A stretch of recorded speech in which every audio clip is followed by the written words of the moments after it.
এবং আবু তাহের সাহেব মৌলা পাকের সাথে ছিলেন, মৌলানা আবু তাহের সাহেব, উনাকে বললেন আপনি একটু হুজুর পাককে বলেন আমাকে একটু বায়াত করবেন।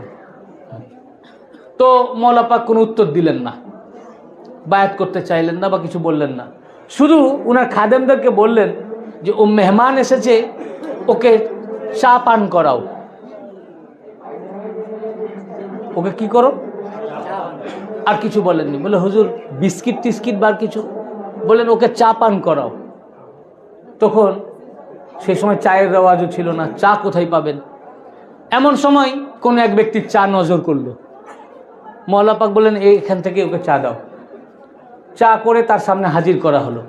উনি অবাক হলেন, ওই সময় তো চায়ের এত প্রচলন ছিল না, আবার চাই দিলেন। আর সাধারণত মেহমানকে কি শুধু চা দেয়? চায়ের সাথে আরো কিছু টা দেয়, তো শুধু চা দিয়েছে। তো উনি জিজ্ঞাসা করলেন হুজুর পাক কি শুধু